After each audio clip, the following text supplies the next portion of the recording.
This is the 20th season of Bass Talk Live. BTL is presented by Bass Cat Boats, Strike King Lures, Aftco, Pro Guide Batteries, Shoreline Boat and RV Repair, Spro, Gamakatsu, Big Bite Baits, The Bass Tank, Denali Rods, Beatdown Outdoors, and Sunline. BTL coming at you. Good morning, and welcome to another exciting edition of BTL Bass Talk Live, where we are going to talk about bass fishing. It is officially Bassmaster Open week.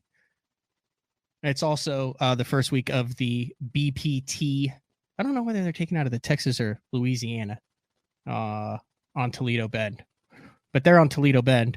And the MPFL is also going on in Alabama. But I'm currently down in the great state of Florida, probably the warmest place in the country right now, hopefully, based on what I've seen for the outlook. And we are getting ready for the 2024 Bassmaster Open EQ season to start. We kind of kicked things off yesterday. Russ Lane, some really cool stuff that Russ talked about that we didn't plan on talking about, but that's the beauty of the podcast. You can kind of go wherever it takes you, and really enjoyed that. And today, another former Elite Series pro. He's fished FLW too, fished the EQs, fairly regular, get him on once or twice a year on BTL, and gearing up, just like I am currently when we're filming this. We take off in a couple days for the Bassmaster EQ down on Lake Okeechobee, and that is Clark Reehm. Clark, thanks for jumping on BTL. I know that you're probably just like me in the middle of the mad scramble, trying to get all of the Cincos and chatterbaits and stuff in the boat to go down and try to catch some fish on Okeechobee. Yeah, we're kind of looking forward to it. We took a little speed bump with the weather, between the ice storms that we've had here, and now we're having torrential rains here at the house. So I actually don't have a shop to put a boat in. So it's a real pain going out, waiting for a break in the rain, take stuff out there. And I'm kind of in between boats. In fact, the first day of practice, I'll be breaking in my 2024 Skeeter. I did my last guide trip, my 2023 on Thursday, took it today, I had to get the wrap removed. And those are the sort of things that when people say we're getting ready for the season or, things are going on, those are the behind the scenes stuff as a bass pro that people don't see to make your job happen. Is the new one rigged and sitting in the driveway? You just have to break it in, or? Yeah. I picked it up a while back from Jurgensen Marine down in Beaumont. That's the dealership I go through. And then I took it straight to the wrap place from there. And from the wrap place, I took it to my guys at Jones Marine Electronics and Texarkana. And and a lot of guys don't see all the shuffling that happens with pros getting boats rigged, wrapped, doing all this stuff, traveling around, making these things happen. But it's just been sitting in the driveway because, for one, we had all that inclement weather. I wasn't going to go out when it's 29 degrees out AC. I didn't want to put fluids in it, worried about, different things breaking. And I had guide trips last week also with it being so cold that I just used my old boat. And so now it's just a matter of getting things ready. And I've just made this strategic decision and not even put that boat in the water until I get to Florida. You spent most of your guide stuff on Rayburn. That's primarily where you guide, right? Do you do a lot of Toledo Bend these days? No, I don't. And I never really did. Even when I lived down there even when I lived down in Huntington, which is kind of near Lufkin, north end of Rayburn, when Toledo Bend was the number one lake in the country, I still had to drive across Sam Rayburn to get to Toledo Bend. And Toledo Bend might have been an 11 out of 10 as far as quality of fishing, but Rayburn was a 9 or a 10 out of 10, So I spent all my time there. And to be proficient offshore, and that's primarily what I was doing, was teaching offshore classes, graphing and things like that.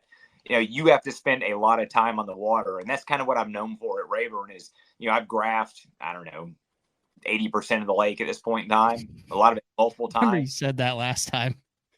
That's a lot of water to graph. 114,000 acres. And I seriously have probably graphed 100,000. What's the 14,000 that you haven't? Is there one section where you're just like, you know what? I've never even been in that part of the lake.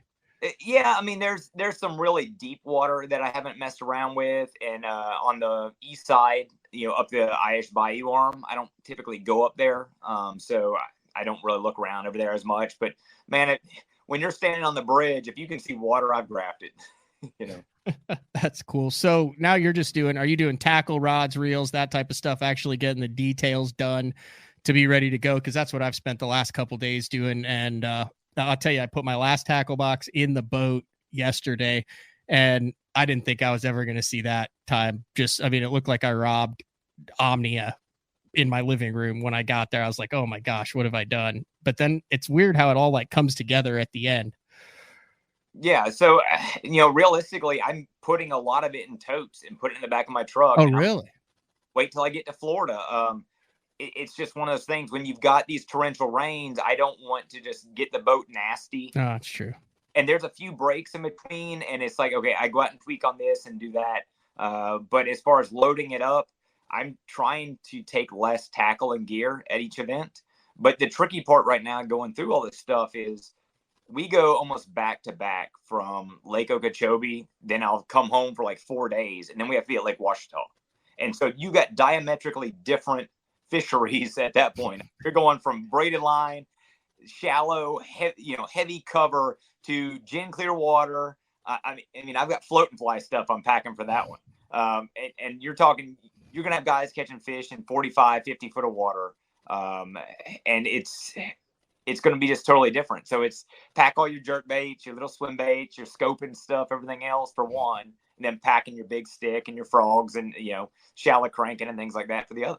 So that's interesting. That's the same thing I did. So as I got ready, I went through everything for the year, typically getting ready for the first year. And I put a Ouachita corner where, when I came across my Demiki stuff or my Rogue stuff or extra, I'm like, okay, this isn't going to Florida, but when I come back, I don't want to have to go through all this stuff again.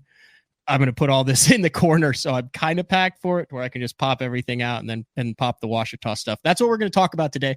We're going to dive into the schedule. We're going to talk about, I talked with you a lot before last year. We're both, I would say, fairly analytical when it comes to, I like to know what I think I need to accomplish at each event to qualify for the top 9. And then we're going to kind of break down each event. But I will say this, last year going into it, I think both of us drastically underestimated what it would take to finish in the top 9 consistently throughout the year. Fair statement? Yeah. And really the real statement on that is I think we underestimated the other competitors, and, hats off to these young guys because it's changing drastically. Like going into the season, I would have sworn that 4 or 5 of the top 9 would have been former tour level guys, whether it was FLW guys, MLF guys, Elite Series guys. There was a whole variety there. You had a few BPT guys. And I think we underestimated the caliber of angler that are coming out of the college ranks, that are, trained to travel the country, to have networks of information, that know the technology. And that's a big part of it at this point. And I think we underestimated that, which coincided with the, poor analytics that we crunched. And we do that almost to a fault. You and I both, and several of these other guys that overthink everything. It is to a fault instead of just going fishing and doing what we're good at and just making it happen. I mean, basically, what we ended up doing is you go back, you take historical data from either FLW, Bass, any local team tournaments, whatever, for that time of the year. You make sure there weren't any outlying factors, and you say, what did it take to win? What did it take to top 10? What does it take to top 40? You come up with an average weight for each event. And I wouldn't say I underestimated the anglers. I think that with the forward-facing technology, and that was the key that you mentioned, the electronics, I think that it made past history obsolete, because historically tough fisheries at historically tough times of the year did not fish as they had in the past, because you had a new breed of anglers that were fishing for fish that hadn't been targeted in those 6-7 tournaments in the past 20 years of history that we've had on that fishery. Yeah. The other side to that is when you look at what it took, it's a testament to the anglers that did do well. Because, and I tell people this when they want to talk about forward facing sonar, active target, dominating tournaments, scoping, dominating tournaments, and is changing the landscape of it. For every angler that has success doing it at an event, there's 10 dudes that get their teeth kicked in. Yeah. Absolutely. No one wants to talk about that, Clark. Yeah. And so there's still a lot of guys that go out and try it. And I see it at Reehm right now when I'm out there on guide trips. Every boat I see, there's 2 guys on the front, out in the middle of nowhere, offshore, staring at a screen.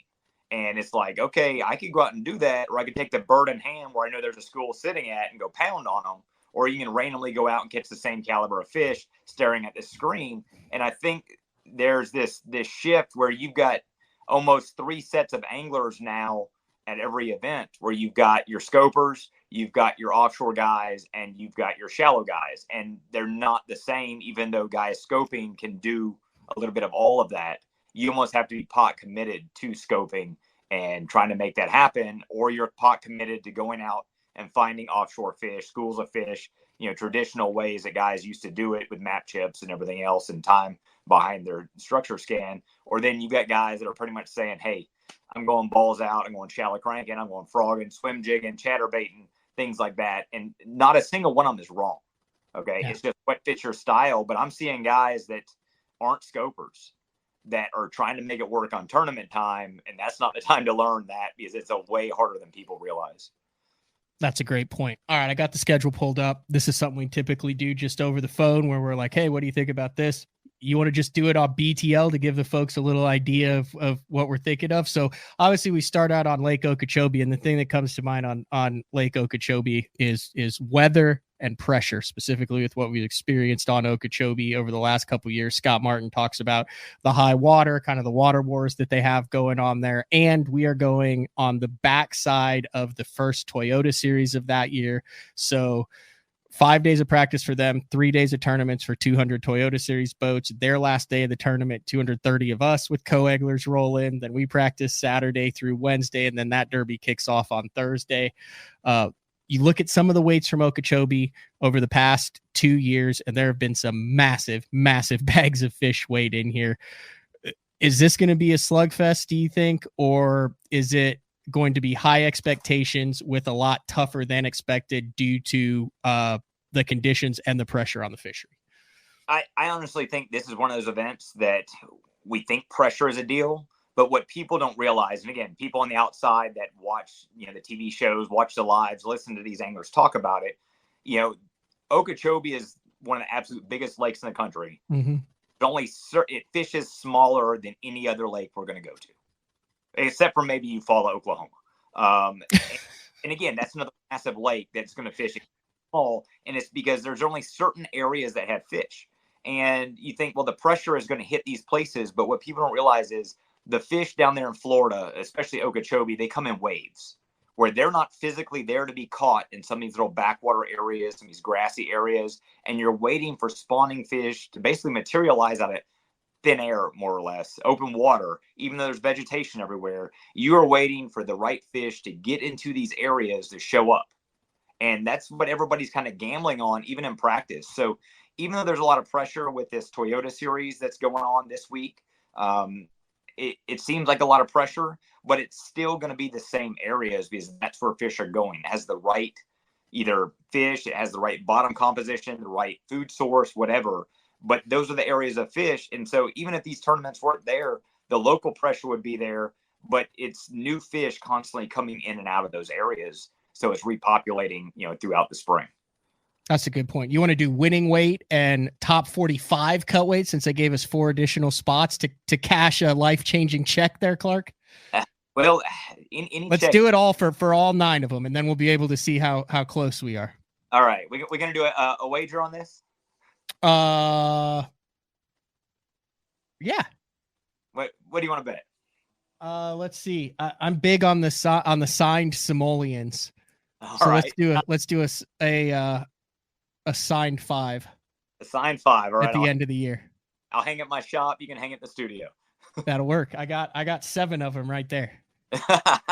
All right. Maybe I'll be. All right. So winning weight, 3-day winning weight on this deal. I'm going to say 65 pounds. Okay. And 3-day top 45. Yeah. You mean 2-day top 45? Oh yeah. 2-day top 45. Sorry. Get a check. I'm going to say 17 pounds. A day or total? Total. At Okeechobee. So less than 10 a day to get a check at Okeechobee. No, that's 2 days. Not 2 days, 17 each day. Oh, Sorry, 27 pounds. My bad. Okay. I was like, my God, that's No, there's not a cold front coming, because I remember that year Holman won. It was nasty, and there was a brutal cold front. And a side story on that, I had a top 10, and my biggest bag was like 13 and a half pounds, and I had a top 10 in that tournament. wow. Yeah, that's rough. I'm going to go 72 on Okeechobee. I think there's been so many 30-pound bags out there. Someone's going to find a 30-pound bag, which is or even a low 30s or mid 30s, and then be able to back it up. And I think 15 a day gets a check there. So I'm going to go 30 for a top 45 and 72 for the dub. All right. You writing them down? Yeah. Well, we also, it's on the show, so we can go back. I don't want to watch your show again. I've already been. Well, I will. I'll be the one who goes through and does all this. All right. This is the most interesting one. The most intriguing one to me on the schedule is this Ouachita in February. I mean, you have Arkansas roots. Like, is there a chance this thing gets rescheduled? We just saw the thing. It's not. It'll be open. We'll be able to get on that water in mid-February. They might be putting salt or sand down on the ramp, but yeah, I think we're having it. Okay. Not a lot known about this lake. Most of the stuff has been FLW in the past. I think Brad Knight won a cup there, primarily drop shotting, but we're talking like the middle of summertime. Clint Davis won on piles. Isn't that also where Brad Knight won too? Brad Knight won it casting a drop shot, like the lay downs, which was grinding to catch keepers. And then you got Scott Martin won on brush piles, throwing a fish head spin, I think. And Scott Suggs has won slow roll on a spinnerbait on brush piles, but that's all August stuff. Yeah. What are we talking mid-February on this thing? I've heard reports that it could be tough. I've heard reports, and you do some research where you're like, my God, that guy weighed in 25 pounds. Well, here's the deal. This is one of the events I'm looking forward to the most for the year. For one, it's such a wild card because there's not a lot of information there for guys. With it being the first EQ in that, or the first open technically in that region, local hammers aren't going to be able to jump in it. I mean, I don't know if Spencer Sheffield is in it or not. I mean, he's obviously would be on everybody's watch list for that deal. And there's a handful of guys I could name, but typically, like in Arkansas, BFLs and stuff go to Ouachita, early in the season like that, February. In fact, I think last year they actually had one canceled because of cold or snow or something during that time. And so, I mean, they schedule it. I hope not. I hope we have this event no matter how cold it is, because it's a fishery that is going to be, again, there's three styles right here you're looking at each event. You got your scopers, because again, it's got clear open water, deep fish to be caught that are, you can see 20 feet down at times there. Then you're going to have guys going up the river, which is going to be stained. And with all the rain we're getting, I don't know how much stain is going to be in the lake, but the lake, when I went and scouted it, was 6 feet low. Wow. But they're also getting 4 inches of rain here. There's a flood warning at the time of the recording this right now in Ouachita. And so you're going to get a lot of guys. They're going to be shallow cranking, looking for stained water. Rattle trap's going to be a big player there. Red rattle trap's always a player that time of year. DT6s, shallow cranking, stuff like that. But you're also going to get guys, down there throwing jigs in like 45 foot of water on rock piles and things like that. It's got grass. It's got standing timber, rock. I mean, it's got a variety of cover. It's got docks. It's, in marinas. So it's got a total vast variety. And it's one of those events that if we could throw an A-rig, it'd be one on A-rig. Like 90% of the field would be A-rig. And it would 100% be one A-rig. And in fact, I asked one of my buddies that lives up there, and he said 17 pounds a day would win it. And I said, but we can't throw an A-rig. And he was like, I don't know.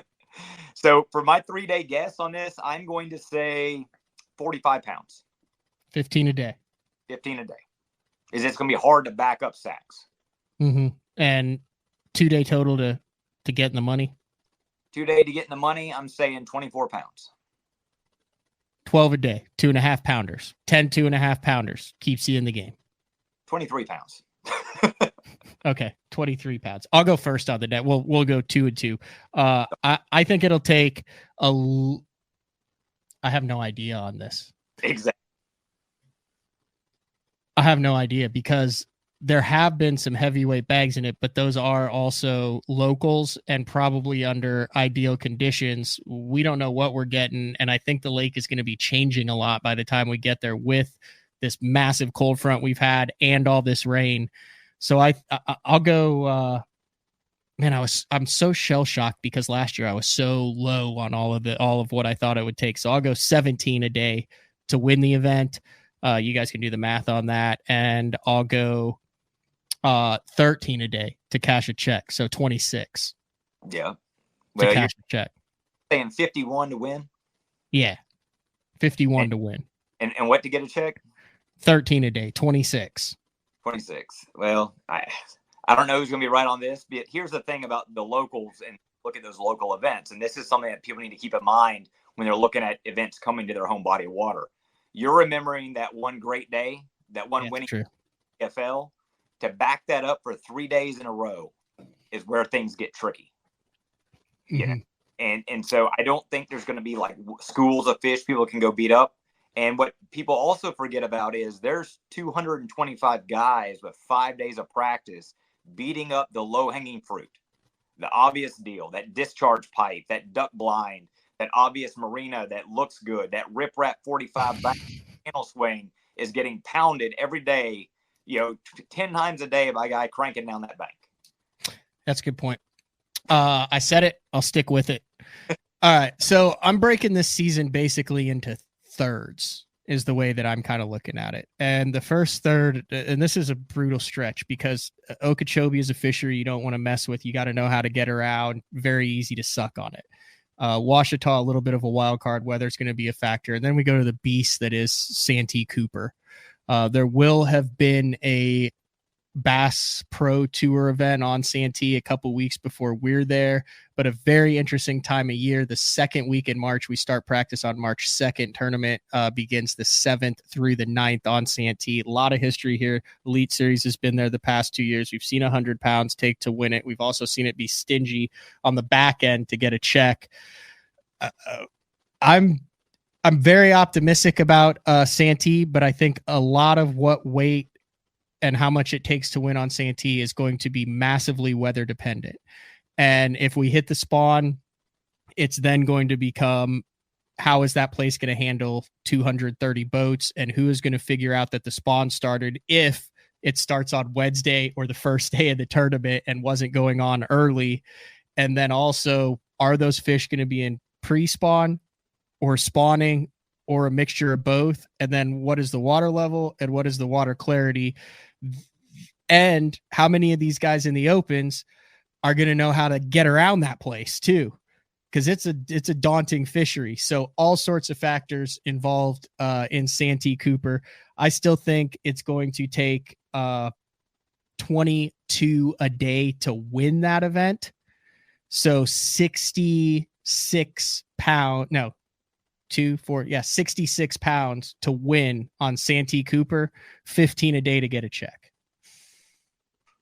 You're going to be pretty close on that. I'll take the 67 to win. So that's basically what we're doing on that one. The over on that one. And man, I think you pegged that perfectly. I haven't looked at past weights, and I don't know. When did Preston Clark win? What was the date of that window right there? Because that's kind of a litmus right there where Santee Cooper was kind of brought back on the national scene when Preston Clark caught that, had the 100 and something bag. Remember that? Yeah, that would have been in 2006. This was post January. It doesn't say the actual date on here. Because that tournament was a perfect window to what we're going to deal with.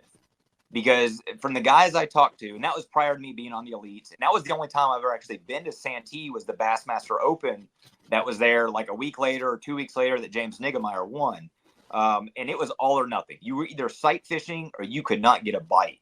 Okay. But I remember guys practicing for the Elites that said there was nothing on beds in practice. And they pulled up like the last day of practice in the afternoon. So guys that April 2nd. What's that? April 2nd. End 2nd. of March. So it's a couple weeks later. Yeah. See, I think we're going to be too early. Of course, if El Nino hits and we get the weird weather pattern and it warms up, I honestly think we're going to be a week or two too early. And so that's probably going to make the weights go down a little bit as far as the overall check weights. So I'm going to say 28 to get paid. But it's still going to be where they're pre-spawn fish that are going to be full of eggs. So the winning weight is still going to be big. But I think, and this was the one that I was hoping we would be able to sight fish because it's probably the only one on the schedule. And I love bed fishing and sight fishing. That's one of the techniques that I think I excel at. And I think we're just going to be too early is going to be the problem. When was the last Bassmaster Open that was a full-on sight fishing tournament? Because there has not been one since I've fished them for the last 4 years. If you can remember, there was a few fish caught off beds at Eufaula in Alabama this past year. And I know you have a couple guys that have caught fish off beds here and there. Like there was some at Ross Barnett a couple years ago, a few at Toledo Bend caught, but where it was, you know, you look at your buddy and he's like, I need a good draw because I've got these. And I wouldn't say the majority, but there's a big section of guys that are banking on looking at them. In my recent memory, I can't remember an open that went down that way. I can't either. And I gambled on those at Toledo Bend last year and got totally burned. I mean, like I had a great boat draw, ran to the one I wanted to start on. And what people don't see, again, you see what's on the sheet at the end of the day. You don't see the locals that caught those bedfish the day before the tournament because they're in droves, you know, beating up those fish at Toledo Bend. And, you know, there just wasn't enough to make it work. And that's what people don't realize is for a sight fishing tournament, like the moon and stars truly have to align. You have to have fish coming to you because they're getting picked off hard. But what we're seeing with this new crop of scopers is a lot of those fish aren't being hit as hard as they would be normally. These guys are looking for other types of fish. And I know that Eufaula this year on day one, it was a big player on day one at Eufaula, Alabama. And then, they're almost all done, you know, and I know guys, I got paid sight fishing. I know Drew Cook got paid sight fishing, and there was a handful of other guys that got paid sight fishing, but there was a lot of guys that bombed trying to make it work, or they just ran out of fish. But I don't know a single open that when the last time it was that big of a player. That'll be interesting. All right. That's kind of the first third of the season. Then we have basically 6 weeks off before we get into kind of the middle stretch with some new fisheries on it. We're going to take our first break of the show. When we come back, we'll dive into kind of the meat of that open season, stops number 4, 5, and 6, talking with Opens Pro, former Elite Series angler, TikToker, full-time guide. Yeah. I prefer a professional entrepreneur. Clark Reehm, it's BTL. We'll be back right after this. The new Puma STS has been redesigned from the ground up. With the angler, design, function, and performance in mind, nothing on this new offering was compromised, and the only thing carried over from the previous version is the name. Based on the Soft Touch series hull that started with the flagship Jaguar, this new model is nimble and performs incredibly well at all speeds with either a 250 or 300 horsepower engine. Featuring a new 96-inch wide-body footprint, this hull measures out at 20 foot 7 inches in length. Industry-leading design coupled with tournament-winning performance. The Puma STS from Basscat. Feel the rush.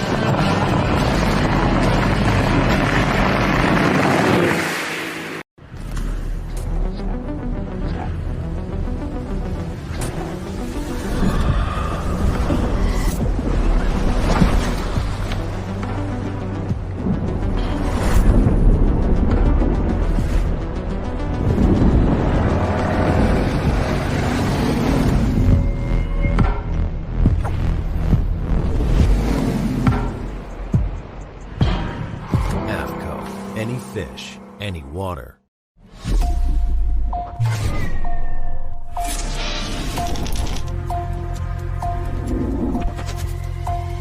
Everything you need, one legendary brand. Taiwan Strike King. I'm the kind of guy that never leaves a house without a pocket knife, and Gamakatsu's come out with the EDC series of knives. EDC stands for everyday carry, so whether you're on the water or off, you can always have it with you. The best thing about it to me is that assisted open feature. With this D2 blade, you've got it right here at your fingertips, so if you can't find your scissors, you need to cut a knot, you need to cut your braid, you've always got it. Make sure you check it out. Never leave home without your Gamakatsu EDC knife. Born in Japan, using technology, innovation, and precision, Sunline produces the widest selection of fishing lines at the most technologically advanced line factory in the world. Manufactured at the strictest tolerances to produce victories at the highest levels of tournament bass fishing. From household names like Christie, Swindle, and Cruz to young guns like Cook, Logan, New, and Welcher, they all trust Sunline to take them to the top of the leaderboard. Choose the line that will give you the strength to guarantee your confidence. Sunline. All right, welcome back. BTL with Clark Reehm going through the 2024 Bassmaster Open EQ schedule. Like I said, we had a little break after the first three. We just broke down Okeechobee, Washita, and Santee Cooper. I'll tell you what, folks, if you want to make your life a lot easier, go to Staples, Office Max, whatever you got in here, and they have 2024 yearly planners. They're 4x6. They're done breakdown with each month, with a day in each month. You can put it on your wall. When you see me, I'm looking up here. I've done it since 2007.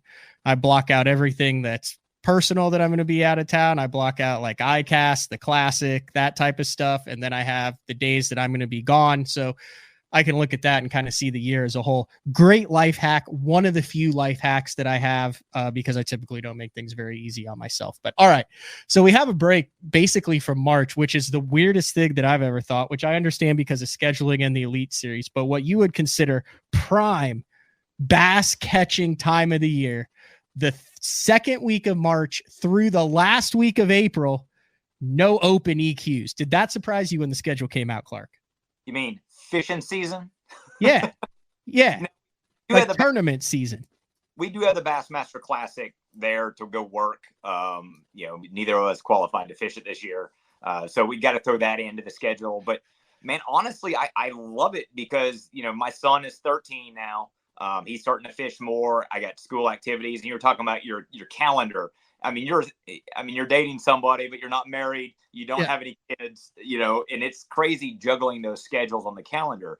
But it's going to enable me to spend time with my family during a time I'm not usually home. But it's also going to enable me to guide more during that prime time where people really want to just go out and catch fish. If I want to take people to go learn how to sight fish and do some of those things. So I'm actually looking forward to that. But I've been fishing full time now for 16 years, almost 17 years. And it's the first time I can recall never having a tournament in the month. It is. It's wild when you look at that. Now, I personally like it because when I grew up in Oklahoma, not grew up, but since I moved to Oklahoma, I started covering tournaments for Bass Zone immediately out of college. So the time that I was able to fish was wintertime, the middle of summer, and late fall, when there were no tournaments going on. The least amount of time I have on the water over the last 15 years is March and April, because for 13 years, I was either at an FLW Tour event, a Bassmaster Classic, or a Bassmaster Elite Series event covering it. So I've watched a lot of fish get caught those months. It's supposedly the easiest time to catch them. For me, it's my toughest time. So when I saw it, I was like, hell yeah, let's get that out of the way and not have to survive an April tournament. But there is one where practice starts at the end of April. Logan Martin Lake in Lincoln, Alabama, another fishery that has a lot of focus on it. You can kind of tell which cities are putting a priority on fisheries because the Alabama Bass Trail was just there this past week. It was like 10 degrees outside and the water temp was 35. And then the NPFL is going there. They're there right now, actually, as this is airing, practicing for it. But I don't know a lot about Logan Martin. I've never been to Logan Martin. I assume it's a spotted bass, largemouth, grass bank, docks fishery that's similar to Neely Henry and some of the other, like, Lay and Smith and all that. But I honestly have no clue. Yeah, it's a Coosa River Lake. And, okay. The last time, I've only been there once. It's when Justin Atkins won that Open that was there in like September. Okay. So different in September than it's going to be in May. And it will be one of the most diverse fisheries for junk fishing. That's why you see these guys from the Alabama area that are really good junk fishermen. Your Swindles, your Scott Canterbury's, guys like that are able to go junk and shallow, skip a jig on a dock over here, go throw some topwater over there, shad spawn first thing in the morning if we get out early enough. It's guys are going to catch them again, scoping there. You're going to get guys run up the river current will determine a lot of that. But I think you're going to see, a lot of smaller brush piles. Fish are going to be post spawn. There will be, quite a few dockfish caught. But I think that shad spawn type morning bite is going to be the biggest player for a lot of guys. And, there's going to be a lot of options on how people want to catch swim jig. I mean, this is north central Alabama, so that time of year, there very well may still be a lot of fish on beds as well. Yeah, it's kind of that same time that the elites were on lay last year, I think. And there were that was brutal, wasn't it, for them? Yeah, but there was still a few on beds. I think the population of fish is good, but if I remember right, there was a lot of smaller spotted bass. But there's been a lot of the history there, from FLW going, having Forest Wood Cups. A lot of that was like shaky heading on docks and things like that. So I imagine a shaky head's still going to be a big player for this event. This is the one thing that caught my attention. It's a 17,000 acre fishery. We're going to Okeechobee, one of the biggest. We're going to Santee Cooper, one of the biggest. Washita spreads them out. There's a ton of water at Washita. 17,000 acres may seem big. You put 230 boats on it. Do you have any concept of, is this going to fish big, or is this going to be a very tight quarters fishery? A lot of it's going to be bank bidding or within, 20 of the bank. But unlike Eufaula, Oklahoma, which seem to have everybody in the same, 6 mile radius, 5 mile radius. Okay. I think people will be spread from dam to dam on this event. And I think the quality of fishing, is going to be dependent on what sort of range they get for, current flow, to whether or not a lot of these fish are going to bite all day. And also it depends on what that morning bite is going to be as far as them taking us off at daylight or an hour after daylight. Because, there's a tendency a lot of times for that safe light to creep back further and further away from the actual, window of time there. And if you're in a later flight, you may be, if you're in boat 200, you might be launching 40 minutes after the first boat takes off. Mm-hmm. And so, numbers being flipped is going to be a big deal. And I think it's going to be one of those tournaments where you guys are just going to move around a lot, cover a lot of water, picking one off here and there. Again, it's just going to be the classic junk fishing. Pick up a shaky head, pick up a jig, throw some top water, shallow crank, just variety of stuff. Over under on how many people show up to their VRBO on Lake Martin and then realize that they're at the wrong lake in Alabama. Yeah. I kind of wish we were on Lake Martin. We went there for MLF right when COVID hit. We were actually there for that event, and they implemented COVID protocols during that deal. And that lake was awesome. Just numbers are stupid good at Lake Martin also. And the size lake that could handle, an open. So I'm surprised we haven't been down there at all. I'm going to go 42 pounds to win this thing, 11 and a half pounds a day to cash a check. Could be way off on that, but I'm going 46 to win it. 17,000 acres, transition time of the year, spotted bass fishery. Those are pretty safe numbers. Yeah, there's going to be some guys that have spent a lot of time graphing. And 5 days of practice is a lot to go look for docks that have brush, things like that, little subtleties. And so, again, I'm thinking 46. And, you have Russ Lane on yesterday. He's going to be a threat in that tournament big time. He's probably going to have as much experience on that lake as anybody that's in the EQ. There might be some locals that get in it, but I'm sure his experience will be awfully vast for that fishery. Check, I'm going to say 12 a day, 24 pounds. I'm looking forward to that one. I've never been there. I don't know much about the fishery at all, but I did well on Neely Henry when the Open went there. I really like spotted bass fisheries. I like the way that sets up to me. I plan on locking a spinning rod in my hand and catching a bunch of angry little spotted bass and hoping 5 of them are bigger than average. But I'm just glad we're not going there first because I know a lot of guys fished that Alabama Bass Trail event and they were not very happy to have gone out with the ice and everything else. But it still took like 7 that event. I think. Yeah. And Andrew Loberg, who won that event with his partner, he's fishing all 9. Oh, is he? Wow. Yeah. California dude. He's won multiple Toyota series, moved to Alabama. So I would imagine Joey Nania is going to be a major player. He guides. He does everything there. Yeah, he's going to be a threat. So, there's 3 guys right there on the watch list for that event. Yeah, and do you want to go against Cody Meyer on a spotted bass fishery in May? I don't care. I'm just saying, he's going to be a threat as well. Yeah.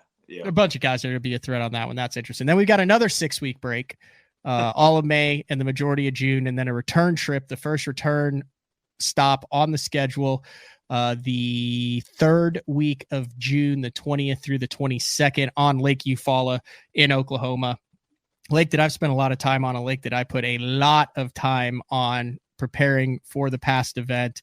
And believe it or not, Clark, there are more than 3 spots on that lake where you could catch a bass. It was a weird deal last time, the way that it shook out. It's over 100,000 acres. There is a lot of dead water on it, but I think this was just a case of the lake was fishing a little bit funky, and a herd or pack mentality was taken by so many anglers because they had never been to that lake before. There was zero history on that lake before. And there's some very obvious spots on that lake where obviously a lot of the fish population lives. But if it is fishing like it, quote, should, and now I'm going to say, I'm not like a guru on Eufaula, but I like it. I enjoy it. I'm better than 9 pounds a day there. I can promise you that. It'll take 17 a day to win, and it'll take 14 a day to finish in the top 40. It is very weather dependent on that lake. Wind can really pack people into specific areas. Water clarity can really pack people into specific areas, and water level can also play a big impact on how much fishable water there is. So normal conditions, 17, 18 a day to win, that 14 a day to cash a check. So 28 and I think 54, 55. All right. So let me ask you this. Okay. Yep. This is a perfect example. Local, knows the lake. Spent a lot of time there. Yep. You know, how surprised were you, though, of how many anglers found a lot of your juice in those 5 days of practice and beat it up? I was surprised at how many anglers obviously did their homework before that event, because there's a lot of little things on that lake that I think I drove 11 places on day one before I was able to find a place that someone wasn't on. And I wasn't planning on that. Like, it wasn't, in my opinion, wasn't the obvious stuff. But that lake sets up like that. It's a pattern lake. It's easy to find stuff on that lake. And what surprised me was how the areas where they were caught in lasted that long. Yeah. I thought for sure that there would be so much cannibalization on day 2 that you'd be able to make a big comeback if you were doing something a little bit off the wall that worked. And they caught them just as good on day 2 as they did day 1. It was the most chaos that I've ever seen in a spot in my entire life of fishing. I counted 61 boats. I was like boat 131 on day 2, and 61. I passed 61 boats at takeoff that were all fishing within less than half a mile. 61 in less than half a mile. It was the stupidest thing I've ever seen in my life. Yeah, it was pretty brutal. And look, I mean, I'm arguably one of the kings of research. Okay. The amount of map study all the work that I do is, probably rivaled by very few on tour. And that's what I'm known for. GPS is manipulating that type of work, map work and things like that. And they were on the obvious stuff, and it got beat up. It got beat up hard in practice. The top water bite that was great starting out in practice got non-existent in the tournament. Yeah, I mean, the whopper plopper bite, the buzzbait bite was stupid good right when we got there. And then just 5 days of it just getting pounded and pounded, you might as well just put that stuff up. Ultimately, most of the guys that caught them finesse fishing. And I think the biggest wild card, and you nailed it, is we hadn't had much rain up in that area. And so most of the one key area was fairly clear. And so if we get a lot of rain and you get high water like you're prone to get in Oklahoma, you get it flooded up in the bushes, the flip and bite might be stupid good. And that was when the weights would get wide open. Weight-wise to win, I think you're looking at – and last time the bigger bags came in on day 2. Like, there was mega bags on day 2. But it's going to be hard to replicate. What do you say for winning weight for 3 days? 17? Yeah, I said 17 a day.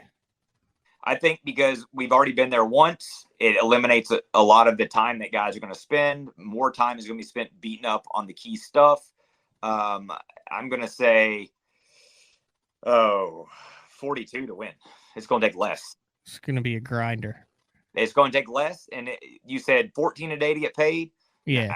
No way. It's going to take 12 a day, 24 is again, and it may take less than that because again, the MPFL has been there now. We were there, and people aren't running around having to look at that place way up that one river. They're not wasting their practice days, even though we're getting more guys that are probably scopers. And that's what's going to sustain. There were some really good scopers in that Open that got burned in that tournament big time. And, they got big bites, but they only got a couple bites a day. That's kind of the middle stretch, those two, the Alabama and the Oklahoma event. And then we kind of go up north for 3. They're kind of spaced out a month apart. The home stretch, I would call Lake St. Clair, right after the 4th of July, where their practice starts on the 6th, the tournament's the 11th through the 13th. I don't think there's a whole bunch to talk about here. We kind of know what to expect. We know how it's going to go down. We know what weight is going to take. The only thing that's going to be a difference is water clarity, wind, and if Lake Erie plays. Yeah, wind is going to be the biggest determining factor because, and I'm to the point now, I kind of hope we get a bunch of wind for that event. It's going to be less of a scoping event the more wind we have, because it infinitely gets harder. These guys won't be able to keep the transducer down in the water. But I know one thing that you're not seeing anymore is guys making these big drifts, popping a tube, things like that. And I'd rather take the scoping advantage out of it, even though I can do it. Most of us can do it to some degree at this point, but a lot of us don't like doing it. I want to go up there and I want to throw that crankbait and burn that crankbait back, because that's how you catch absolute donkeys up there. You lose a bunch of the really big ones, but I'd rather go up there and go crank than have to go scope and pitch a worm out. But we know the community hole areas. There's enough research there. Is Erie going to be a player? Is it going to be any better than St. Clair? I don't think it will be. Depends if Pipkins jackpots it. It's whether or not Erie will be a player. It's the first EQ, or the first one in that division, so you're not going to be able to get. Oh yeah, it'll be a full. Yeah, and it'll be a full division, especially with them going to Wisconsin and Minnesota, and those guys being starved to jump in with a shot at the Classic. Now, that I'm wanting to go fish the most. Like, I'm looking for the tournament aspect of Ouachita, I think, the most. But St. Clair is just one of my all-time favorite lakes. And I mean, anytime, and I tell people this, where I live down here, people are like talking about going to OHIV and going to Falcon or going to Mexico. People tell me, oh, Okeechobee's on my bucket list. I'm like, nah, forget all of that. For the same amount of money that it's going to cost you to go on one of these other trips, you need to go to St. Clair once in your life. If you've got a kid that fishes for their senior trip in high school or whatever, take them to St. Clair, St. Lawrence, Champlain, whatever. That is an absolute trip that any angler needs to put on their bucket list, because it is so much fun. What's your weight? Weight to win, 23 a day. 23. I just did the math. I got 70 pounds to win. All right. I'll take 69, take 70. Okay. That'll work. And it's always like, isn't it always like 18 to cash a check there? 18 and a half a day to cash a check, like regardless of what's going on. Yeah. 18 a day to cash a check. That's what I'm going to say. Now, I fished that FLW event. That was stupid. That Chad Grigsby almost broke 100 pounds. Yeah, that was a spy bait event, wasn't it? It was a whatever you wanted to throw event. I hope it turns into that. Like, I mean, I'm looking forward to that one. I had like 21, 18 and a half, because all 5 of my fish died because of getting choked out with gobies and mayflies and everything else in the box. All my pumps got clogged. So all 5 of them died. And then I had like 22 or 23 pounds, but should have had 26. And I didn't even make a top 20. I mean, that's how dumb that event was. All right, wild card. One of us, I don't think very many people had this one on the radar. The guys up in Minnesota did. Leech Lake, August 22nd through 24th. We got wild rice in play. We have rogue smallmouth in play. We have big largies, big smallmouth, a lot of boats on a fishery that's not used to a lot of boats for that number a day, and a fishery that, based on what I have talked to from my friends in Minnesota, can be absolutely treacherous to be on if there's wind. I don't think outside of Minnesota, there's many guys that have spent a lot of time on leech. I'm sure the guys who are in the hunt by then going into the last 3 events will go pre-practice leech following St. Clair. This is an interesting one. This is a very interesting one. And I think 95% of the guys are looking at it the same way that I am. I did a TikTok live the day that the schedule came out, and I had Rich Lindgren, Hella Bass. Yep, the guy cuts his hats off. Visor gang or whatever they call it. Yeah. And again, he's got a lot of knowledge in the world of fishing. He follows pro fishing. I've known him for a long, long time. Like my entire career, he's followed it. And we talked about it, and you nailed it. Rogue smallmouth. That's the tricky dynamic on this event, because from what I understand, if you can figure them out, that's the opportunity. You're a rock star. Yes, that's going to be the opportunity to win with mega bags. But I think it's going to be kind of like those Sandusky events that you've been seeing where guys catch smallmouth to win, but the majority of the field's going to have to catch largemouth, doing traditional stuff, frogging, swim jig. Those are going to be your 2 deals that you're going to hear a ton about: frogging, swim jig, and flipping. It's Northern Lake in the summer, full of fish. I'm sure most of the largemouth are going to be stupid. I mean, guys have told me about 50 fish days. Now here's the caveat on that. They're going to be stupid for 5 days of practice too, Clark. Bingo. What's the over/under on how many guys are going to tear something up on that event? I don't know if it's treacherous to run just as much as the wave action is on that, from what I've heard. Like all the guys, I was up at the St. Jude Bass Classic this past year when the schedule was out. Everyone had a story of either them or someone they knew who got stuck out on leech and either destroyed everything or thought they weren't making it back in. Gotcha. Leave the keys in the gas cap is what you're saying. Yeah. All right. So this is the wild card on weight. I'm going to say 19 a day to win. Okay. And again, that's just, Northern fishery that's got them. I know there's a lot of largemouth that's going to be there. I don't know if you're going to get a lot of 5 and 6 pound largemouth. I've heard it's chock full of 3 pounders. Mm-hmm. So I'm going to say 19 a day to win. And I'm going to say 15 a day to get paid. Because in those scenarios, you think, well, it's full of 3 pounders. But a lot of these guys are calling 2.5 and 2 3/4 pounders 3 pounders. Mm-hmm. And they're misjudging those. 5 2 3/4 pounders is 14 pounds, and 5 3 pounders is 15 pounds. And so, guys misjudge that weight kind of. And that seems to be, when you go to these northern lakes, that's what you get, is a lot of those 3 pound class fish. I'm going to go 60 to win, say 20 a day to win, just because it seems like there's a lot of volatility to smash them 3 days in a row, especially on the smallmouth. I think there's going to be a lot of sore-lipped largemouth going, what in the hell is going on for 5 days leading into this? So I think 14 and a half a day cashes a check, but I think a lot of guys are going to have their feelings hurt in this one, thinking they're going to bust 20 plus pounds and then wonder where their fish went. I tell you this, there's probably going to be more comments on this podcast right here about this lake that we're talking about. 100%. Because the fan base up there, and I remember the first time we ever went to La Crosse for an Elite Series event, and it was crazy. The fan base up there in the north, and it's nice to see kind of like this north central deal instead of going to New York and that range all the time. Seeing this north central, you get a whole other fan base that's rabid about fishing, that's going to show out and be excited. And I'm probably going to have the biggest crowd at the weigh-in. It wouldn't surprise me at this event. You got family up there? No, I'm not going to. Fans?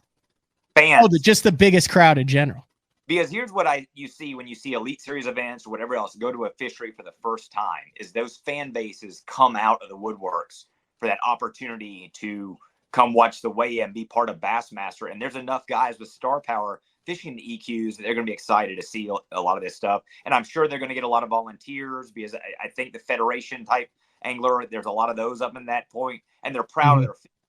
So you're going to see a lot of that community engagement there.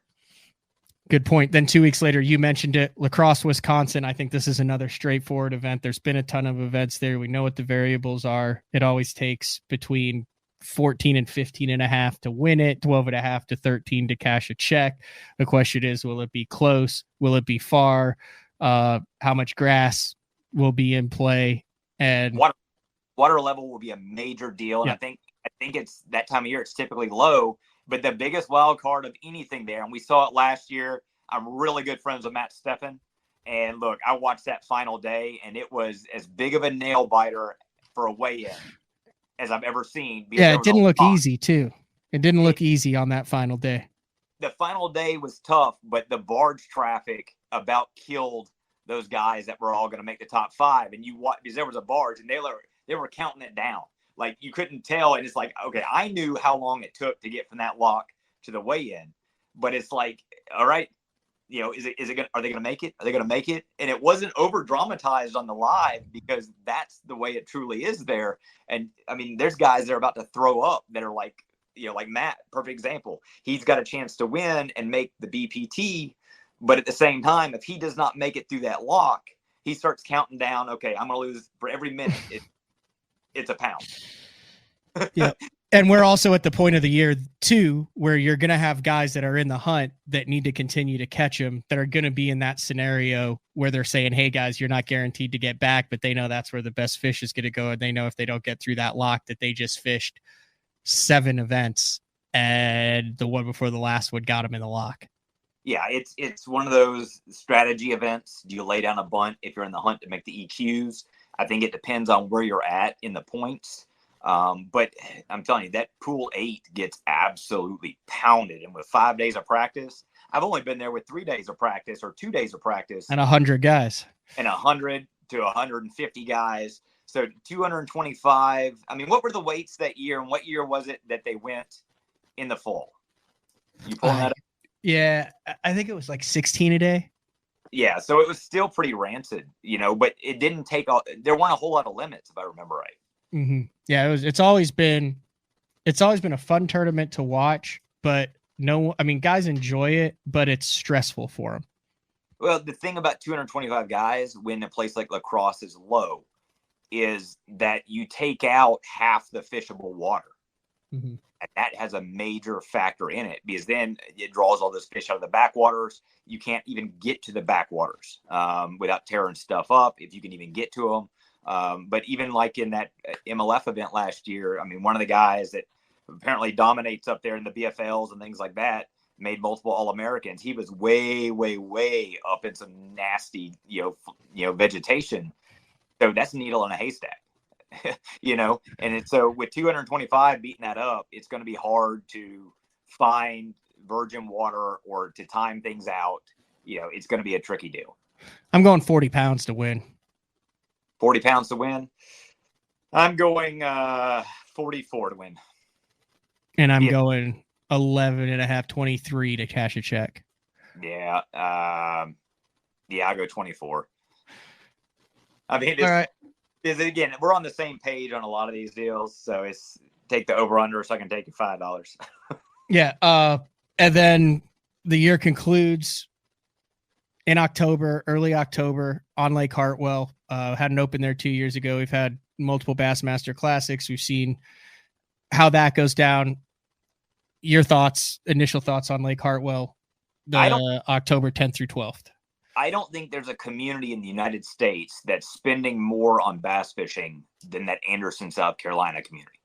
I mean, you look at the sheer number of high school tournaments, regional events there, all the circuits are going there at various times through the year. They're kind of diversifying their fishery throughout the year. So it's not like a place is like, all right, we're going to have all these pro events, but they're going to all be in January, Mm-hmm. And they are having more and more events. I've never fished it other than in the winter. I fished Bassmaster Classic there. I fished several FLW events there. And I mean, I don't have cane piles. We know there's going to be a player. I know Matt Pangrak is going to go scope cane piles and pick fish off. But I also know that half the field is going to go scope cane piles, to go catch those fish. I mean, I'm going to defer it to you on this because, again, you've got more experience that time of year. I just know that it's going to be a stressful event for a handful of guys because, you may be stuck catching spotted bass. You need that one largemouth kicker to make the elites, and it could be very frustrating. Mm-hmm. Here's the thing about Hartwell. You could run the exact same spots and the exact same pattern with the exact same baits as another guy, and he comes in with 17 and you come in with 11. It's real hard to get above that 3.5. The fish are very smart there. They've seen a lot of everything. There are no secret baits anymore. And the wild card is definitely who has the guts to try to make that river bite work for largemouth. 2 years ago in that open there's a local, I can't remember his name. All he had to do was catch a couple fish on the last day and he blows the thing out on largemouth. Shane Lineberger had one over 7 on a buzz bait. While it was one on spotted bass by Tristan McCormick, there was a lot of opportunity for a guy to run up. I think it's like the Seneca, the Tougaloo, and those, and get on some largemouth with how much pressure is from that green pond all the way down to the bottom end. But I'm looking forward to that. That's the one that I have circled on the schedule, and my goal is to make it to that last one and then let the chips fall where they may. I've made no bones about it on BTL. It's my favorite fishery in the world. If I had to move anywhere, I'd move to the Hartwell area. And I don't care if there's 1,000 scopers out there, doing the stuff with the fairy wad. I'm going to be 1,001 just because I love it. But you bring up a good point, though. When Tristan McCormick won their scoping, that was also pre 75% of the field being able to scope. That's not true. There were 150 guys down there doing the same thing. Yeah, well, that's less than 75% of the field. No, not 175 out of 230. There were 150 guys. I bet you there were 150 guys doing the same thing. Well, it's the point now. More and more people have that in their back pocket, and they know the pattern. They go out and practice that. They think they have to do it to be competitive. And so, is that going to free up like that river bite to not get as much pressure? That's what I said. That's very well may. And are we going to see any new techniques or something that's going to make a difference coming out for all that stuff? Typically, those big bite type techniques to catch bigger bags, they don't work come tournament day. And, we talk about the top water getting less and less throughout the practice period, and come tournament time, that's less of a player, but that's typically how you catch those bigger herring fish and stuff when they're around piles or whatever else. So again, a lot of those piles are going to be found. I'm sure there's guys right now that are singing piles. Yeah. That event. Dude, there's thousands of them out there. There's almost too many of them out there now. I believe it. And it's one of those events that scares me to some degree, because that nervousness I would have if I'm in that final set of guys in that top 15 going into that event, because I think things could go bad for somebody, because there's no lay down a bunt, let me go catch 11, 12 pounds of spotted bass, 13. But there is the potential to be driving down the lake or sitting on the point and 3.5 to 5 pound largemouth come up chasing blueback herring, and you fire topwater out and you catch 2 5-pounders on the same cast, and you go from 3 spotted bass for 5 pounds in your live well to a limit with 19 pounds in your live well in 10 minutes. And you go, what the hell just happened? It just turned into SeaWorld, and then they're gone and they never come up. I remember in the Bassmaster Classic in 2008, that happened to Dave Wolak. Like some fish came up schooling there in February, and he threw out there and had caught like 2 5-pounders. I was room. Yeah, it happens. I've seen it out there. You're like, those are striped. No, that's big largemouth. Like, I pulled up on a brush pile there one time, and I like looked down. This was in the Bass Nation Championship, and I was like, man, I am way off of, like, what the hell? Like, I was fishing this big treetop like 3-4 times during the day because I knew there were fish that lived around it. And I dropped my trolling motor, and I'm like, looking at it. I'm like, how am I 25 feet away from this pile? It shows that it's, 150, 200 feet away. I was trying to stay off of it so I could get, and I realized that wasn't the treetop.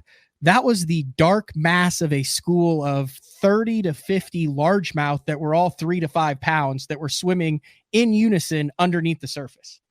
Oh, yeah. And I mean, I never caught a single one of them. They never spooked. They literally just sunk out of sight. But I'm on the front deck just losing my gourd, going, look at that, look at that, look at that, look at that. My co-angler up there going, look at how many. And I mean, I'm flogging the water with them. They didn't care. I mean, 8 years ago, they already knew what the hell the game was. Yep. All right. So and then I got another side bet for you after this. So okay. This tournament will take 16 a day to win, and it'll take 12.5. It's not easy to have a 2.5 pound average. If there is a cold snap and the top water bite is on, the weights will be heavier. It is early enough in October though to where it'll still probably be pretty warm. So 16 a day to win.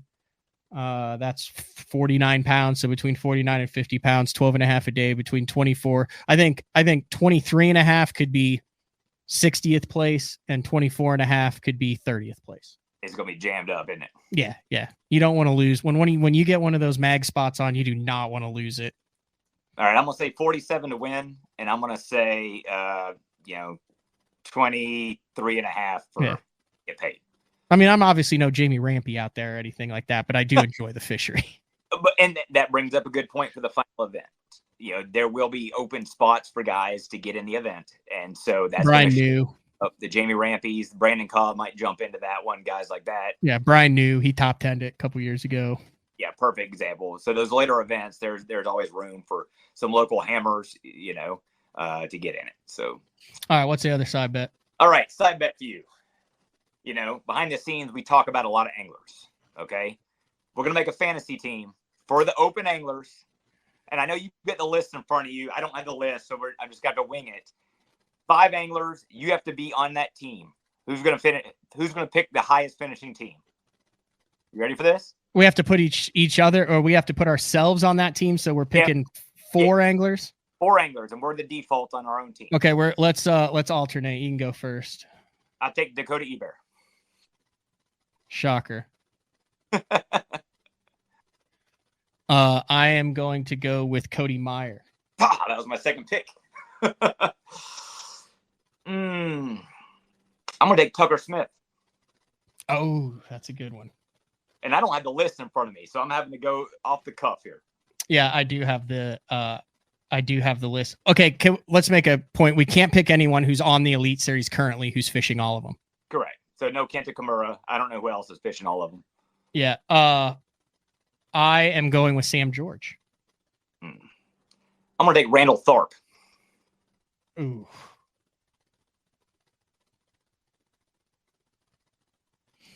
Okay. I am going with Brett Height. Ooh. I don't know how many chatterbait events we got, but that dude can do it all too. He's got a robo worm named after him, bro. Be Height Delight. All right. I'm going to pick one that is so off the radar, but when I say it, you're going to be like, damn good pick for my 4th guy.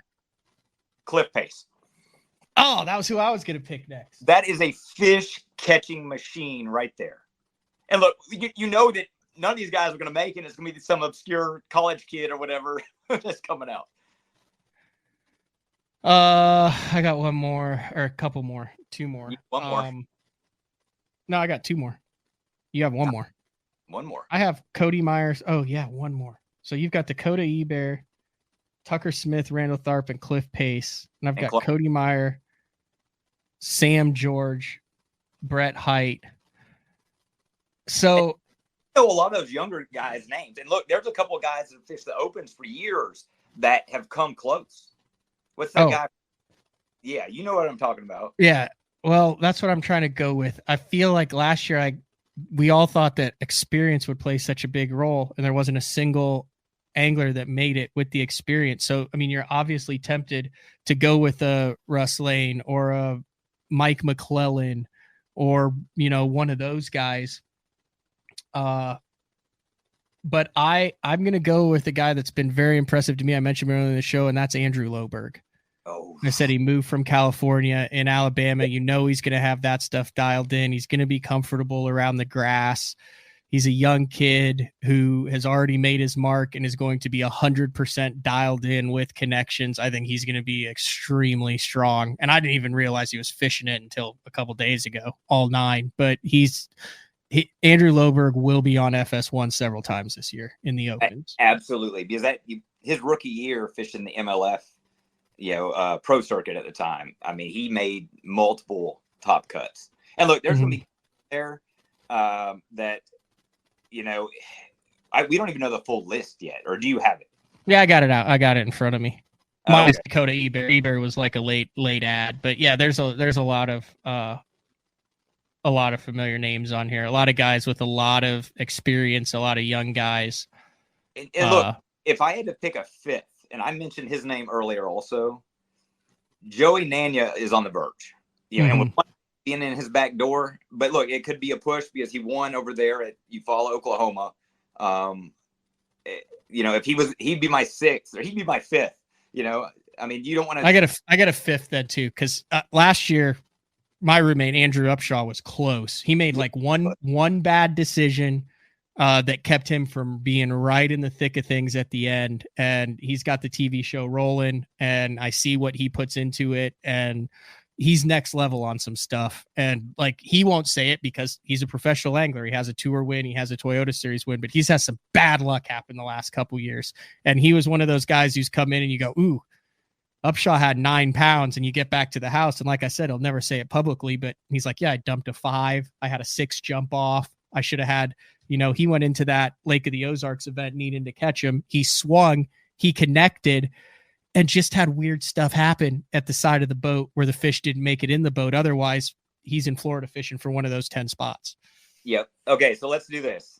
That's your 6th guy. That's our alternate. If one of your guys drops out during the season, then you get to slide your alternate guy in, you know, because you never know if a guy says, I'm not going to the last event. I'm not going to the last. Who was your 5th guy? Joey Nanya. Okay. Nania. Okay. Because he's been close several times to making the elites now. He's been like 2 points away. That's why I picked Sam George. George is always within 5 points of it. He's made the Elite Series like 3 times the year after they changed the rule on what the qualifying was. That's right. Like, that's a tough pill to swallow. Well, damn, Panger, you and I are the wild cards on our team, aren't we? Because, I mean, you know, by far, I'm the biggest wild card on my team. And you know, I can be consistent plus or minus 3-pounder or one bad decision as well. And I think that, you know, Andrew has the same situation where he's one bad finish, you know, that can make the wheels fall off, you know, and because again, that's what our track record says. And, you know, that's a consistent catcher. Everybody we got's a consistent catcher. I think Randall Tharp is my biggest home run hitter out of my team. But I think everybody can just be consistent.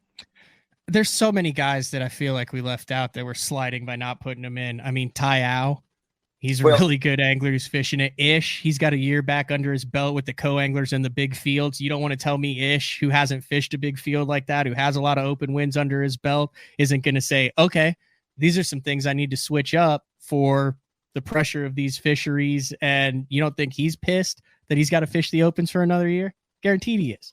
I'm staying with Ish at some events. So yeah, okay. I get it.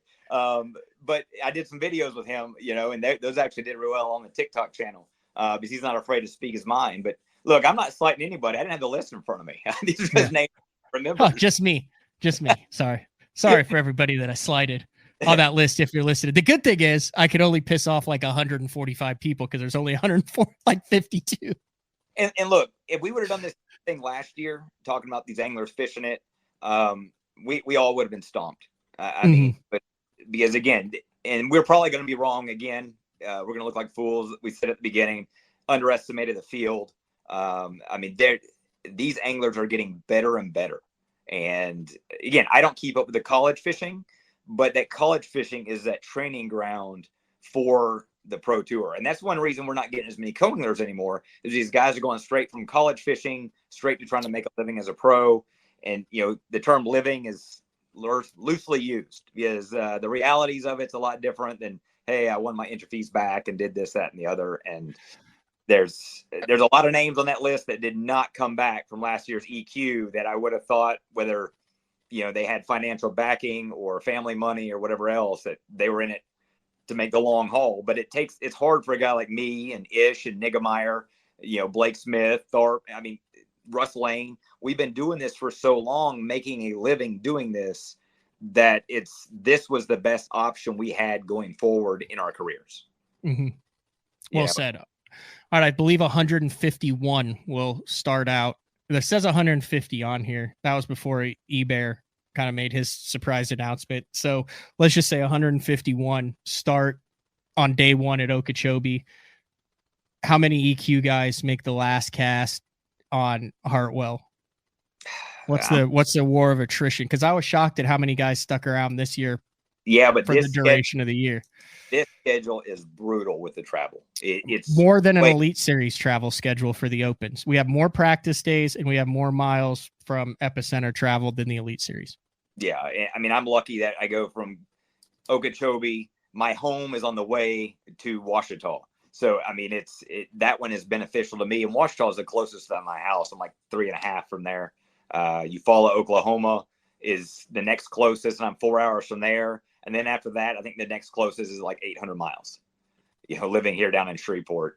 I'm going to say at the end of the year, we've got 132, the original 9, or 100 of the EQ guys. Wow. I'm going to say 105. You think there's going to be that much drop off? Yeah. I think there's a bunch of guys that are not going to want to drive back out to South Carolina for the second time.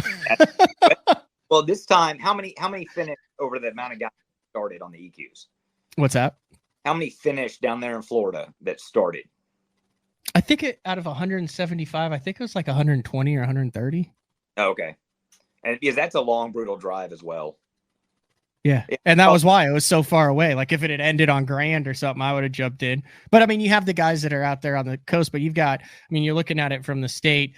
I mean, the biggest state is Alabama and Texas, obviously. But dude, that is a long haul from Texas, especially after you just got back from Wisconsin. Yeah. And the thing is about the last event, what people don't realize also is the plans for the next year are announced. And so a guy that's wanting to fish, and it's not set up where you have to like finish so high in the points to get priority. Because if you want to fish all 9 of the EQs, then you're going to be able to get in. It's not like you need a priority code or, I need to finish all of them or they're not going to let me in. But that's what they've got set up for this year. We don't know what the next year is going to entail as far as qualifying to fish. That's very true. Yeah, you have to fish all of them, or you might be trying, you might come out to say, hey, if you're in the top 50, you get to, some little carrot where you're like, hey, I got to go. Yeah. Always of what they're going to do. They're going to make just an EQ schedule in the future where that's all it'll be. Won't be any jackpotters. And it's only guys. They might drop it down to say 6 events. And for me personally, I think for the EQs, I mean, they could make it 6 events and it would get the same outcome as having 9 events and not cost the guy nearly as much money. Because, I mean, you look at after 6 events last year, most of those guys that were in the top 10 still finished in the top 20 after 6 events.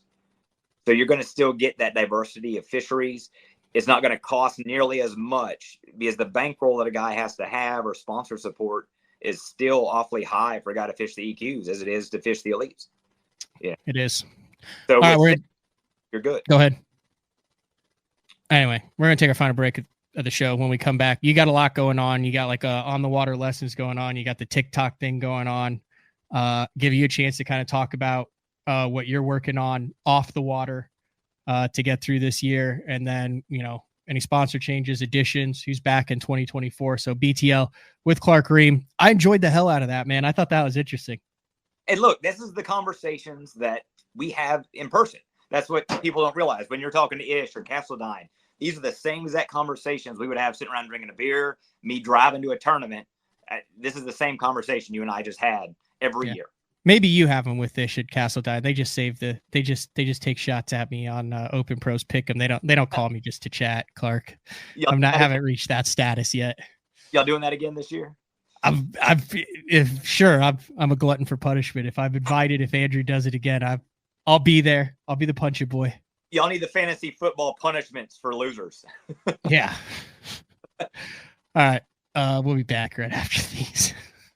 Shoreline Boat and RV, dock rash, storm damage, collision repair, that deep scratch or gouge from trying to access that secret creek. Shoreline Boat and RV can get your prized possession back in mint condition and looking good on the water, fast. All repairs are done in-house, so they're able to get your boat or RV back to brand new, quickly. All Shoreline's work comes with a rock-solid warranty. Find out more at shorelineboatandrv.com. Kansas City, Austin, and Tulsa. Elite Series Pro Daryl Gleason here. My Pro Guide batteries keep me going on those long tournament days and long practice days. Always plenty of juice, never fail. The best part about Pro Guide batteries, it's the people behind the company. They have over 40 years experience in the battery business, keeping all of us fishermen out on the water longer, catching more fish. Check them out at ProGuideBatteries.com. Having confidence in your tackle while on the water is one of the main things to success, in my opinion. In the last couple of years with Denali, I've had just that. From anything from spinning rods, casting rods, tungsten products, even now to casting and spinning reels, I have the confidence to go out there and get the job done and know that all my equipment is going to handle it and do it just the way I want it. The thing about Denali is you've got great quality products at a great price point, so make sure you check them out. All right, wrapping things up back here at BTL. All right, you do like the big TikTok thing. Like there's a big community of fishing people on TikTok. I am not one of those, but there's a bunch of people that are. So for those that are, you got a cool gig going. Yeah. One of those things that, I mean, social media is a major part of the world today. You know, TV is dying. Sponsorships are changing with people. And ultimately, you know, people's sources of entertainment now is their phone, whether it be Facebook, Instagram, YouTube, TikTok. I mean, those are your main ones right there. And, you know, I got into TikTok a little late to the game, but not like totally. It's not like I just started. I've been doing it now for a year and a half, 2 years, I think. But it got to where Facebook and Instagram and YouTube were throttling content, you know, and that's why I'd create content and nobody would see it. And so I jumped on the TikTok because I could sit there and just make all sorts of content. And for those of y'all that know me, I'm a talker and I'm not entertaining. I'm not going to dance. I'm not going to make stupid, goofy videos. I'm not funny, but I'm educational. I try and teach people different things. And one of the niches that I've really taken over is, you know, the electronic side of it on TikTok. I throw out a lot of videos, a lot of interpretation videos, not as much of the forward-facing sonar stuff. A lot of it is still side scan, structure scan, 2D sonar. I made a post yesterday about 2D sonar because there's still a big contingent of people that does not have forward-facing sonar. And you can still catch fish using this other stuff. And I teach people in my classes that you have control over so many things in the course of a day. And where you stop the boat is the number one thing you have control over. So I don't care how good a scoper you are. Yes, you can go to wherever release fish are at a lake, and we're seeing more and more of that, where that's the game plan.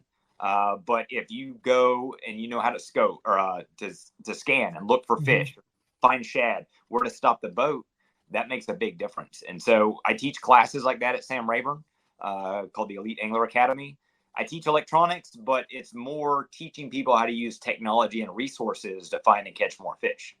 And a lot of the stuff I teach is things that I've seen on the water from traveling around, a lot of extensive time at Sam Rayburn and other East Texas lakes. But there's only so much information in Bassmaster magazine, YouTube videos, whatever else, that's unique. A lot of it's regurgitated information that people have learned their entire lives, and they say the same thing over and over again.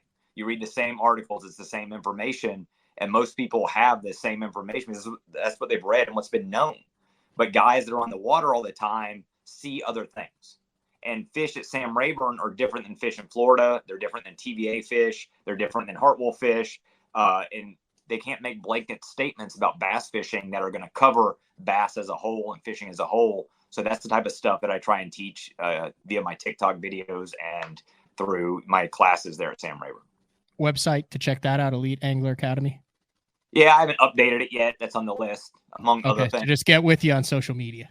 Yeah, social media. I mean, websites are becoming more and more obsolete. It's more of a placeholder. You know, and again, I'm starting to post more and more videos on Instagram, on Facebook. But again, TikTok is where I do a lot of my stuff. That community is there for a lot of information. It's quick entertainment. You know, so that's kind of the avenue that I've chosen more than anything else. They all have value to sponsors and everything else, but at the same time, it's which one you feel comfortable doing. You know, the YouTube videos take too long to edit to make a good video. And ultimately, you know, I made some really good videos, or what I thought was really good videos when I was doing YouTube, and nobody saw them because YouTube didn't tell people to watch those videos. And that's a big part of it. That's why you're seeing the same creators always popping up, where there's a ton of guys making video content. And I just, you know, didn't want to make a really good tournament recap video and nobody see it, and you spend hours and hours editing that video, whereas I can make a quick video on my phone, takes me less than 5 minutes to edit it and slap it up, and and 10,000 people see it, or 50,000 or whatever else. And I'm building a lot of content with other anglers. I'd rather make content with, say, Ish. I did videos with him. I did videos with Paul Elias the other day. I've done different lives with people where I try and ask different questions. And I mean, I'll tell you one about Paul Elias. I saw him at the boat ramp the other day. He was practicing for the MLF event at Reehm before it went off limits. I had a guide trip that day, and he was asking me about a place to rent to stay. And I was like, well, I got a house down there. I got an open bed tonight. So he came and stayed there. He just started talking. I've known him a long time, since I was like in college, because he'd come over to David Wharton's house, and I'd go over there and hang out with these old timer pros whenever I was that snot-nosed kid. And he started talking about the A-rig. And I said, wait a second, because he threw out a number. And I said, wait a second, do you mind talking about that on video? And we shot some video footage. He gave me the whole story of like Andy Poss. Isn't that his name? Andy Poss, who created the A-rig? Yeah, because I just talked about it with Russ yesterday. I didn't know that you had done that. Yeah, so he told me the story about Andy Poss, talking to him about it, showing it to him. He's looking at it like, what is this stupid thing right here? Just like we all did when the A-rig came out. He talked about that Gunnersville tournament. But the incredible part of the story wasn't that aspect of it. It was on part 2, because it was like an 8-minute long video, and I made it 2 parts. Part 2, he talks about Bass banning it. And I remember being at that meeting. Oh, he was livid. Russ was livid. I remember him at that video getting fired up. Well, so was Paul. Paul was livid. Well, Paul just sat there. He just sat there. He was so mad that he was afraid to say something.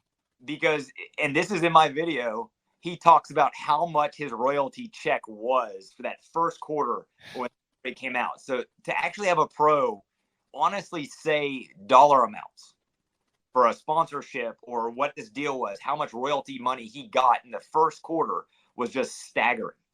And then when Bass banned it, and a lot of other tournament trails followed suit after that, then the numbers just diminished drastically.